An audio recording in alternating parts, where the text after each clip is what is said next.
નમસ્કાર વિદ્યાર્થી મિત્રો, હું શ્રેયસ વિદ્યાલયથી કિરણબેન. આજે આપણે ધોરણ 7 ગુજરાતી માધ્યમ વિષય સામાજિક વિજ્ઞાન વિષયાંક પ્રકરણ 5 આદિવાસી વિચરતી જાતિ અને સ્થાનિક સમુદાય ભાગ 1. પ્રકરણ 5 આદિવાસી વિચરતી જાતિ અને સ્થાનિક સમુદાય. તો વિદ્યાર્થી મિત્રો, આ પ્રકરણમાં આપણે અગાઉના પ્રકરણમાં રાજ્યોનો ઉદ્ભવ અને રાજ્યોના પતન વિશે આપણે માહિતી મેળવી. હવે પછી આપણે જે સમાજ વ્યવસ્થાનો વિકાસ થયો તે કઈ રીતે થયો તે વિશે આ પ્રકરણમાં આપણે ચર્ચા કરીશું.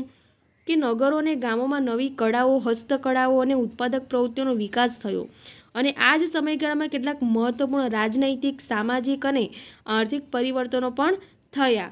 પરંતુ સામાજિક પરિવર્તન બધી જગ્યાએ એક સમાન ન હતું. વિવિધ સમાજ અલગ અલગ રીતે વિકાસ પામ્યો અને આવું શા માટે થયું તે જાણવું ખૂબ જ જરૂરી છે. તો સૌપ્રથમ આપણે જનજાતિઓ અને વિચરતી જાતિઓ વિશે માહિતી મેળવીશું. મોટા શહેરો અને ગ્રામ્ય વિસ્તારોથી દૂર સદીઓથી પોતાની સંસ્કૃતિ અને ઓળખને પ્રસ્થાપિત કરતો એક વિશિષ્ટ સમાજ પણ ભારતમાં વસતો હતો, જેને આપણે જનજાતીય સમુદાય કે આદિવાસી સમુદાયથી ઓળખીએ છીએ. તો આ રીતે જે મોટા શહેરો છે એમનાથી દૂર ગ્રામ્ય વિસ્તારો તરફ જે વસવાટ કરતો સમુદાય, જેને આપણે આદિવાસી સમુદાય તરીકે ઓળખીએ છીએ, તો આ સમાજ એ સમયની સમાજ વ્યવસ્થાથી અલગ હતો. પ્રત્યેક જનજાતિના સભ્યો કબીલાઈ પ્રથાથી એકબીજા સાથે જોડાયેલા હતા. તેઓ શિકારી અને પશુપાલક તરીકે તો થોડે ઘણા અંશે ખેતી દ્વારા પોતાનું જીવન જીવતા હતા. તો આ રીતે જે ગ્રામ્ય વિસ્તારોમાં એટલે કે અંતરિયાળ વિસ્તારોમાં જે જનજાતિના લોકો વસવાટ કરતા હતા, તો કે તેઓ શિકારી અને પશુપાલન જેવી પ્રવૃત્તિ કરતા હતા. એ ઉપરાંત તેઓ ખેતી પણ કરતા હતા. ખેતી દ્વારા તેમનું જીવન ગુજારતા હતા. જંગલ અને પ્રકૃતિ તેમના જીવન પર સૌથી વધુ અસર કરતા પરિબળો હતા. તેઓનો જે વસવાટ હતું, તેમનું જે રહેઠાણ હતું, તે પણ જે જંગલોમાંથી મળતી પેદાશો છે તેના દ્વારા જ તૈયાર થયેલું હતું. એમના જે ઘરો છે, તો કે એ ઘરો પણ જે જંગલનું લાકડું છે, લાકડા દ્વારા તૈયાર થયેલા હતા. તેમના ઘરો પ્રાકૃતિક સંસાધનોથી જ બનેલા હતા. વળી તેઓ જે ખોરાક આરોગતા હતા, એ ખોરાક પણ તૈયાર કરવા માટે તેઓ જંગલો પર જ આધાર રાખતા હતા. એટલે કે પ્રકૃતિ પ્રેમી પ્રજા એટલે કે આદિવાસી પ્રજા. કેટલીક જાતિઓ એક જગ્યાએથી બીજી જગ્યાએ ભટકતી રહેતી હતી, બરાબર. તો કે આ રીતે કેટલીક જાતિઓ એવી હતી કે એક જગ્યાએથી બીજી જગ્યાએ બરાબર સ્થાન બદલતી રહેતી હતી, જેને આપણે વિચરતી કે વિમુક્તિ જાતિ તરીકે પણ ઓળખીએ છીએ. તો આ રીતે વિચરતી કે વિમુક્ત જાતિ એટલે કે એક જગ્યાએથી બીજી જગ્યાએ સ્થળાંતર કરતી જે જાતિ છે તેને વિચરતી કે વિમુક્ત જાતિ તરીકે ઓળખવામાં આવે છે. જનજાતિના લોકો જમીન અને જમીન પેદાશો પર સંયુક્ત રીતે નિયંત્રણ રાખતા અને પોતાના બનાવેલા નિયમોના આધારે પરિવારોમાં તેની વહેંચણી કરતા હતા. તો આ રીતે જે જનજાતિના લોકો હતા તેઓ જમીન અને જમીન પેદાશો પર સંયુક્ત રીતે નિયમન રાખતા હતા અને પોતાના નિયમો બનાવીને પરિવારોમાં તેમની વહેંચણી પણ કરતા હતા. તેઓનું જીવન સામૂહિક સ્વરૂપનું હોવાથી તેમની અર્થવ્યવસ્થામાં પણ સામૂહિકતાનો સિદ્ધાંત જોવા મળે છે. હળીમળીને રહેવું, બરાબર. તો આવા જુદા જુદા સમુદાયમાં સામાજિક સમાનતા જોવા મળતી હતી. ઉપખંડના વિવિધ ભાગોમાં ઘણી મોટી જનજાતિઓનો વિકાસ થયો. સામાન્ય રીતે તેઓ જંગલો, પહાડો, રણ અને દુર્ગમ જગ્યાઓ પર નિવાસ કરતા હતા. તો કે આવા જે જનજાતિના લોકો છે તેઓના મુખ્ય રહેઠાણ જંગલો, પહાડો, રણ અને દુર્ગમ જે જગ્યાઓ હતી, ગીચ જે ગીચ જંગલ આવ્યા હોય છે ત્યાં તેઓ નિવાસ કરતા હતા. કેટલીક વાર તેમના કરતાં વધારે શક્તિશાળી સમાજ સાથે તેમનો સંઘર્ષ પણ થયો. આમ છતાં જનજાતિઓએ પોતાની સ્વતંત્રતા ટકાવી અને સંસ્કૃતિને ઉજાગર કરી. જાતિ આધારિત સમાજ, જનજાતીય સમાજ વિવિધ જરૂરિયાતો માટે એકબીજા પર નિર્ભર રહેતો હતો. સંઘર્ષ અને નિર્ભરતાના સંબંધને કારણે બંને સમાજમાં ધીરે ધીરે પરિવર્તન આવ્યું. તો કે જે આદિવાસી પ્રજા છે તે જંગલ વિસ્તારોમાં વસવાટ કરતી હતી, દુર્ગમ વિસ્તારોમાં વસવાટ કરતી હતી. પરિણામે તેઓમાં પરિવર્તન આવ્યું, પરંતુ ધીમે ધીમે પરિવર્તન આવ્યું, બરાબર. અને આ રીતે જે જનજાતીય સમાજ છે તે એકબીજા પર આધારિત નિર્ભર રહેતો હતો. તેઓ વ્યવસાયમાં પશુપાલન, ખેતી કરતા હતા અને તેઓની જે અર્થવ્યવસ્થા તે સામૂહિકતાના સિદ્ધાંત પર આધારિત હતી. ત્યાર પછી આદિવાસી જાતિના લોકો સમકાલીન ઇતિહાસકારો અને મુસાફરોએ આદિવાસી અને વિચરતી જાતિઓ વિશે બહુ ઓછી જાણકારી આપી છે. કેટલાક અપવાદો બાદ કરતાં જનજાતિના લોકો પાસે લેખિત દસ્તાવેજો મળતા નથી, પરંતુ આદિવાસી તરીકે ઓળખાતી જનજાતિ પ્રજા પોતાના સમૃદ્ધ રીતિરિવાજોનું અને મૌખિક પરંપરાઓનું રક્ષણ કરતી હતી. તો કે દરેક સમાજને પોતાની સંસ્કૃતિ હોય છે, પોતાના રીત રિવાજો હોય છે. તો કે આજે પણ આ જે જનજાતિ પ્રજા છે તે પોતાના રીત રિવાજો જાળવી રાખ્યા છે, પોતાની સંસ્કૃતિ ટકાવી રાખી છે. તો આ રીતે જે રીત રિવાજો દ્વારા તેમણે પોતાની પરંપરાનું રક્ષણ કર્યું છે અને આ પરંપરાઓ નવી પેઢીને વારસામાં પણ મળતી હતી. વર્તમાન ઇતિહાસકારો જનજાતિઓનો ઇતિહાસ લખવા માટે આવી મૌખિક પરંપરાઓનો પણ ઉપયોગ કરે છે. તો આ રીતે જે મૌખિક પરંપરા હતી તો કે તેના આધારે જે વર્તમાન ઇતિહાસકારો છે તેઓ કેટલીક માહિતી જાણી શક્યા. ભારતની મુખ્ય જનજાતિના ક્ષેત્રો, તો કે ભારતની જે જનજાતિના લોકો છે તેમના ક્ષેત્રો વિશે આપણે માહિતી મેળવીશું. ભારતની મુખ્ય જનજાતિના ક્ષેત્રો. ભારતના મોટાભાગના વિસ્તારોમાં જનજાતિની વસ્તી જોવા મળે છે. જનજાતિનો વિસ્તાર અને પ્રભાવ સમયની સાથે બદલાતો રહેતો. કેટલીક જનજાતિ ખૂબ જ શક્તિશાળી હોય મોટા પ્રદેશો પર નિયંત્રણ ધરાવતી હતી. જેમ કે 13મી અને 14મી સદી દરમિયાન પંજાબમાં ખોખર જનજાતિ અને ગખ્ખર જનજાતિ મુખ્ય હતી. તો આ રીતે કેટલીક જનજાતિ પ્રજા એવી હતી કે જે ખૂબ જ શક્તિશાળી હતી અને ઘણા મોટા પ્રદેશો પર નિયંત્રણ ધરાવતી હતી. એમાંની જ એક જનજાતિ જે ખોખર અને ગખ્ખર તરીકે જાણીતી હતી. તો કે આ જનજાતિમાંથી આવનાર કમલખા ગખ્ખરને અકબરે મનસબદાર બનાવ્યા હતા. મુગલો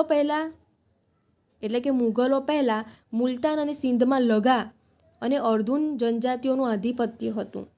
તો આવી જે જનજાતિ પ્રજાઓ હતી જે મુલતાન અને સિંધમાં લગા અને અર્ધુન જનજાતિઓનું આધિપત્ય હતું, પ્રભુત્વ હતું. ભારતના ઉત્તર પશ્ચિમ ભાગમાં બલોચ જનજાતિ સૌથી શક્તિશાળી હતી. તો આ રીતે જે ઉત્તર પશ્ચિમ ભાગ છે તો કે ત્યાં બલોચ જાતિનું પ્રભુત્વ હતું, તે જે ખૂબ જ શક્તિશાળી હતી. તે વિવિધ નેતા એટલે કે આગેવાનો ધરાવતા નાના નાના કુળોમાં વિભાજિત થઈ હતી. જે આ જનજાતિ છે તેમના આગેવાનો હતા જે નાના નાના કુળોમાં વિભાજિત થયા હતા. પશ્ચિમ હિમાલયમાં વસતી ગડ્ડી ગડરીઓ નામની જનજાતિ એ મુખ્ય હતી. આપણે જાણીએ છીએ કે આ જે જનજાતિ છે તે પહાડી વિસ્તારોમાં, જંગલીય વિસ્તારોમાં, બરાબર, અંતરિયાળ વિસ્તારોમાં, દુર્ગમ વિસ્તારોમાં જોવા મળતી હતી. તો જે પશ્ચિમ હિમાલયના જે અંતરિયાળ વિસ્તાર, દુર્ગમ વિસ્તાર છે એમાં ગડ્ડી ગડરિયા નામની જે જનજાતિ હતી તે મુખ્ય હતી. જ્યારે ભારતના ઉત્તર પૂર્વ ભાગમાં નાગા, કુકી, મિઝો, ઓમ અને અન્ય જાતિઓનું પ્રભુત્વ હતું. તો આ તમને શોર્ટ ક્વેશ્ચનમાં પૂછાય છે, જોડકામાં પૂછાય છે, તો આ તમારે યાદ રાખવાનું છે. તો કે પશ્ચિમ હિમાલયમાં કઈ જનજાતિ જાણીતી હતી? તો કે ગડરીઓ નામની પ્રજાતિ. અને ભારતના ઉત્તર પૂર્વ ભાગમાં નાગા, કુકી, મિઝો અને ઓમ તથા અન્ય જનજાતિઓ જાણીતી હતી. એ ઉપરાંત એક પ્રજાતિ તરીકે ખોખર જનજાતિ અને ગખ્ખર જનજાતિ તમારે યાદ રાખવાનું છે. હાલના બિહાર અને ઝારખંડના કેટલાક વિસ્તારોમાં 12મી સદી સુધી ચેર સરદારોનું આધિપત્ય હતું. ઈસવીસન 1591માં અકબરના સેનાપતિ રાજા માનસિંહે ચેર જાતિ ઉપર હુમલો કરીને પરાજિત કર્યા, પરંતુ તેમને સંપૂર્ણપણે આધીન બનાવી શક્યા નહીં. કોને? જનજાતિના લોકોને. જે ચેર જાતિના હતા તે લોકોને સંપૂર્ણપણે આધીન બનાવી શક્યા નહીં. ઔરંગઝેબના સમયમાં મુઘલ સેનાએ ચેર જાતિના ઘણા કિલ્લાઓ કબજે કર્યા. આ જે મુઘલો હતા તેમણે જે આ જનજાતિના લોકો છે તો કે તેમને પરાજય આપ્યો અને એમના જે કિલ્લાઓ હતા તે હસ્તગત કર્યા, કબજે કર્યા હતા. તેમના પર પોતાનું પ્રભુત્વ સ્થાપિત કર્યું હતું. અને આ વિસ્તારની બે મહત્ત્વની જનજાતિઓ મુંડા અને સંથાલ હતી. આ જે જનજાતિઓ આ વિસ્તાર ઉપરાંત ઓડિશા અને બંગાળમાં પણ રહેતી હતી. તો જ્યાં મુંડા અને સંથાલ જનજાતિના લોકો છે તેઓ ઓડિશા અને બંગાળમાં પણ રહેતા હતા. કર્ણાટક અને મહારાષ્ટ્રના પહાડી વિસ્તારોમાં કોળી, બેરાદ અને બીજી કેટલીક જનજાતિઓ રહેતી હતી. દક્ષિણ ભારતમાં કોરાગા, વેતર અને મારવાર અને બીજી જનજાતિઓના લોકો મોટી સંખ્યામાં વસતા હતા. તો તમારે એક કોષ્ટક તૈયાર કરી દેવાનું છે, બરાબર. કઈ જગ્યાએ કયા સ્થાને કઈ જનજાતિના લોકો વસવાટ કરે છે તો તેમાં તેના જોડકા પણ તમને પૂછાય છે. તો એ રીતે તમે કોષ્ટક તૈયાર કરીને તૈયારી કરી શકો. ભીલના આ જનજાતિઓમાં સૌથી અગત્યના હતા જે ભીલ જનજાતિના લોકો હતા તે સૌથી મહત્ત્વના હતા, જે પશ્ચિમ અને મધ્ય ભારતમાં ફેલાયેલા હતા. 16મી સદીના અંત સુધીમાં તેમના ઘણા ખેડૂતો અને જમીનદાર તરીકે સ્થાયી થયા હતા. જે જનજાતિના લોકો છે તેમનો મુખ્ય વ્યવસાય ખેતી હતો, તેથી તેઓ ખેડૂત અને જમીનદાર તરીકે સ્થાયી થયા હતા. જોકે કેટલાક ભીલ કુળ શિકાર અને અન્ન સંગ્રહ સાથે જોડાયેલા હતા, એટલે કે શિકારની પ્રવૃત્તિ સાથે પણ તેઓ જોડાયેલા હતા. હાલના છત્તીસગઢ, મધ્યપ્રદેશ, મહારાષ્ટ્ર અને આંધ્રપ્રદેશમાં ગોંડ લોકોની વસ્તી વધુ છે. ગુજરાતમાં આરાસુરથી ડાંગરની પૂર્વ પટ્ટીના વિસ્તારની જનજાતિઓ આદિકાળથી જ આ દેશમાં પોતાની વિશિષ્ટ સમાજ વ્યવસ્થા અને સંસ્કૃતિને સાચવીને બેઠી છે. જે ડાંગ વિસ્તાર છે આપણે ત્યાં દક્ષિણ ગુજરાતમાં, બરાબર, જે ડાંગ વિસ્તાર છે તેની પૂર્વ પટ્ટીમાં કેટલાક જનજાતિની પ્રજાઓ આજે પણ પોતાની સંસ્કૃતિને જાળવી રાખી છે તથા આધુનિક સમય સાથે કદમ મિલાવીને તેઓ પોતાની પ્રગતિ કરી રહ્યા છે. તો સમયની સાથે સાથે તેઓએ થોડુંક પરિવર્તન લાવ્યું છે અને એ રીતે આ જનજાતિના લોકો છે તે આજે પણ પોતાનું જીવન ગુજારી રહ્યા છે અને પોતાની સંસ્કૃતિને સાચવી રાખી છે. ત્યારબાદ છે વિચરતી જાતિઓ. વિચરતી અને વિમુક્ત જાતિના લોકો પોતાના પશુઓ સાથે દૂર દૂર સુધી ફરતા રહેતા. તેમનું જીવન મોટેભાગે પશુપાલન પર આધારિત હતું. જે વિચરતી જાતિના લોકો છે, બરાબર, તો તે લોકો મુખ્યત્વે પશુઓ સાથે તેમને વધારે જીવન ગુજારતા હતા અને તેમનો મુખ્ય વ્યવસાય એટલે કે પશુપાલન.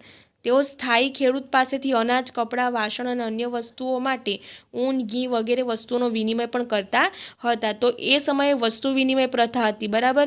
જે ખેડૂતો હતા તે ખેડૂતો પાસેથી અનાજ મેળવીને જે પશુપાલન કરતા હોય તેઓ તેના બદલામાં ઊન, ઘી, દૂધ, દહીં વગેરે પ્રકારની ચીજવસ્તુઓની આપ-લે કરતા હતા, એટલે કે વસ્તુ વિનિમય પ્રથા. વસ્તુ વિનિમય પ્રથા એટલે શું? તો કે વસ્તુના બદલામાં વસ્તુ આપવામાં આવે. કોઈ ખેડૂત અનાજનું ઉત્પાદન કરતો હોય, કોઈ કાપડનું ઉત્પાદન કરતો હોય, કોઈ તેલનું ઉત્પાદન કરતો હોય, તો આવા જે લોકો છે તેને જે ચીજવસ્તુની જરૂરિયાત હોય છે તે મેળવે છે અને પોતાની જે ચીજવસ્તુ છે તે અન્યને આપતા હોય છે.